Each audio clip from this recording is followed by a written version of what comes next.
Hello friend, এরকম ছেঁড়া পুরানো মশারি আমাদের প্রত্যেকের বাড়িতে থাকে, কিন্তু এই মশারিগুলো ছিঁড়ে গেলে আমরা কি করি, এগুলো ফেলে দিই। কিন্তু এগুলো ফেলে না দিয়ে এগুলো দিয়ে আমরা বানিয়ে নিতে পারি অসাধারণ কিছু সংসারে কাজে লাগার মতো জিনিস।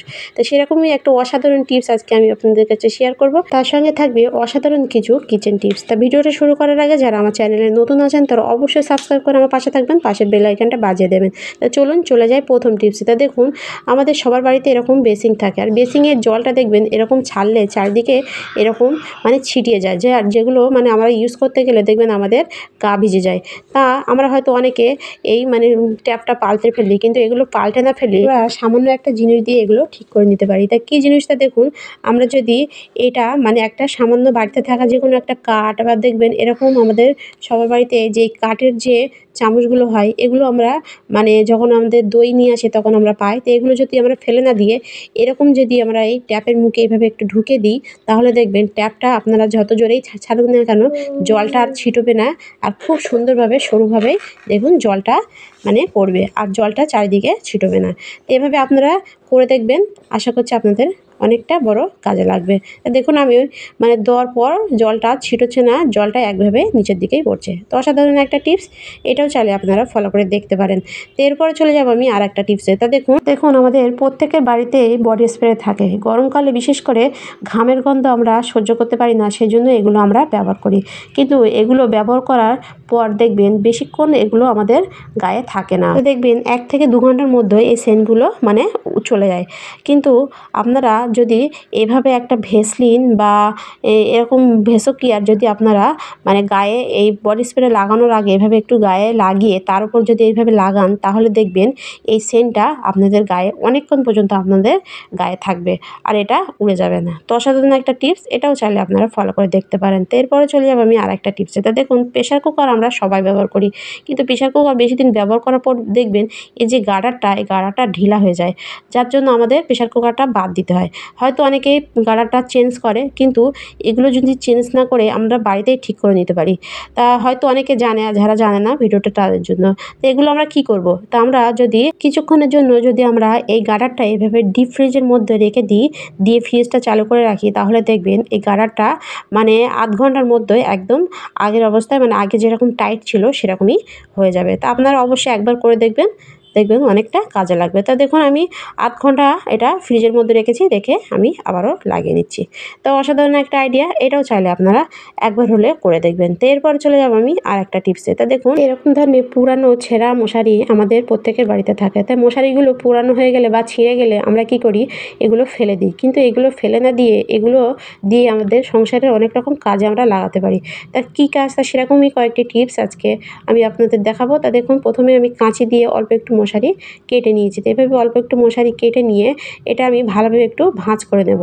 তো এভাবে ভাঁজ করে সুন্দরভাবে তারপরে আমি আপনাদের দেখাচ্ছি এটা আমি কী কাজে লাগাই। তা দেখুন, এভাবে একটু ভাঁজ করে আর এক মাথা এভাবে ওপেন করে রাখতে হবে, আর আমি চারিদিকে দু সাইডে এটা ভালোভাবে একটু সেলাই করে দেবো। তো আমি এখানে সুতো নিয়েছি, তা আপনারা চাইলে মেশিনেও সেলাই করে নিতে পারেন। তো এভাবে সেলাই করে দিয়ে তারপর আমি আপনাদের দেখাচ্ছি আমি কী কাজে লাগাই। তা দেখুন আমার দু সাইডে সেলাই করা হয়ে গেছে, আর আমি এই মাথাটা সেলাই করিনি। তো এরপর আমি কী করব, এটা আমি একটু উল্টে দেবো। তার আমার সেলাই দু সাইডে সেলাই করে এটা আমি উল্টে দেবো। তো উল্টে দেওয়ার পরে এটা আমি কী কাজে লাগাবো, তো দেখুন আমাদের বাড়িতে সবার বাড়িতে দেখবেন অনেক আমরা কি করি, পেঁয়াজ, আদা, রসুন বা আলু নিয়ে আসি। তো এগুলো দেখবেন বিশেষ করে পেঁয়াজ কিছুদিন রাখার পর এগুলো দেখবেন পচে যায়। তা আমরা যদি আমাদের বাড়িতে থাকা এই মশারি দিয়ে আমরা যদি এরকম একটা নেটের জাল এভাবে একটু বানিয়ে নিতে পারি, তো দেখবেন এই অনেক পেঁয়াজ আদা, রসুন এভাবে আমরা রেখে দিলে দেখবেন এগুলো আর পচবে না। বিশেষ করে তলায় যেগুলো থাকে সেগুলো দেখবেন পচে যায়। তো এভাবে যদি আপনারা এই মশারি দিয়ে এইভাবে বানিয়ে যদি আপনারা রাখতে পারেন, তাহলে দেখবেন পেঁয়াজগুলো হাওয়া বাতাস খেলবে আর এটা একদম পচবে না। তা দেখুন, তো এভাবে আপনারা এই মশারি দিয়ে বানিয়ে এভাবে আপনারা এই জিনিসগুলো রেখে দিতে পারেন। তো এটা আশা করছি আপনাদের অনেকটা কাজে লাগবে। তো দেখুন এটা কত সুন্দর লাগছে। তো এভাবে আপনারা যেখানেই রাখুন না কেন, বাঁধিয়ে বা ঝুলিয়ে আপনাদের পেঁয়াজগুলো দেখবেন ভালো থাকবে। তো অসাধারণ একটা আইডিয়া, এটাও চাইলে আপনারা ফলো করে দেখতে পারেন। তো এরপরে চলে যাব আমি পরের টিপসে। তা দেখুন আমাদের প্রত্যেকের বাড়িতে রান্না করার সময় দেখবেন রান্না যেখানে করা হয় সেখানে দেখবেন এরকম দেওয়ালে তেল মশলা পড়ে এরকম নোংরা হয়। আর যাদের বাড়িতে চিমনি থাকে তাদের হয় না, কিন্তু যাদের বাড়িতে থাকে না তাদের দেখবেন এরকম তেল চিটচিটে হয়ে দেওয়ালটা খুব বাজে অবস্থা হয়ে যায়। আর এগুলো আমরা সাবান জালি দিয়ে ঘষাঘষি করেও তুলতে পারি না। তো আজকে আমি আপনাদের দেখাবো খুব সহজে আপনারা এগুলো কীভাবে তুলবেন। তা প্রথমে আমি এখানে নিয়েছি একটা হ্যান্ড স্যানিটাইজার। তো এই হ্যান্ড স্যানিটাইজার আমাদের সবার বাড়িতে থাকে। তো এটা যদি এক্সপায়ার হয়ে যায় সেগুলোও নিতে পারেন। তো এভাবে আপনারা কী করবেন, এইভাবে স্যানিটাইজার দিয়ে আপনারা তাতে একটু দিয়ে দেবেন শ্যাম্পু। তো আমাদের বাড়িতে শ্যাম্পু সবার বাড়িতে থাকে। আর আমি নিয়েছি এখানে মশারি, কিছুটা মশারি ছিঁড়ে এখানে নিয়ে নিয়েছি। তো এভাবে মশারির জাল বা আপনারা যে কোনো জালিও নিতে পারেন।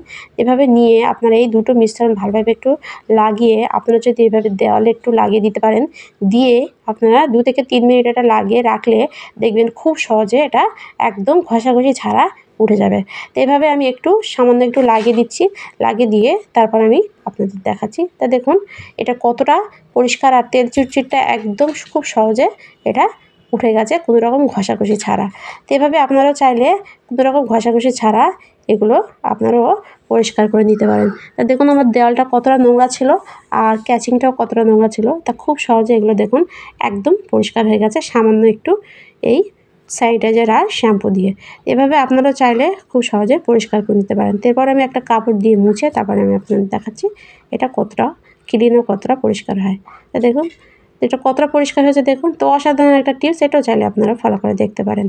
তো এরপরে চলে যাব আমি আরেকটা টিপসে। তা দেখুন আমাদের প্রত্যেকের বাড়িতে বিশেষ করে এই রোজার সময় দেখবেন এরকম জরির প্যাকেটে করে অনেক অনেক ছোলা, চিনি বা এরকম বুট আমাদের বাড়িতে আনা হয়। তো এগুলো হয়তো রাখার মতো আমাদের বাড়িতে কোনো কৌটো থাকে না, বা কৌটো ঢালার পর দেখবেন অনেকটা মানে এরকম ছোলা, চিনি এরকম আমাদের প্যাকেটে থেকে যায়।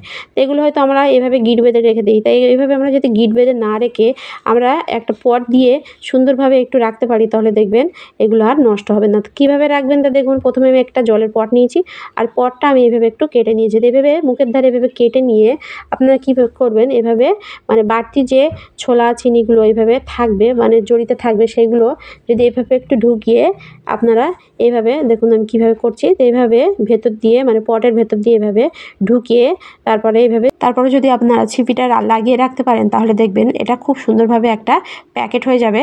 আর দেখবেন এভাবে রাখলে আপনাদের ছোলা চিনিগুলো আর নষ্ট হবে না। আর দেখুন তা গিট বেঁধে রাখলে দেখবেন খুলতে গেলে এটা নষ্ট হয়, কিন্তু এভাবে রাখলে আপনাদের দেখবেন জিনিসগুলো একদম ভালো থাকবে। তো অসাধারণ একটা আইডিয়া, এটাও চাইলে আপনারা ফলো করে দেখতে পারেন। তো ভিডিওটি পর্যন্ত ভালো লাগলে লাইক কমেন্ট শেয়ার করতে ভুলবেন না। বাই।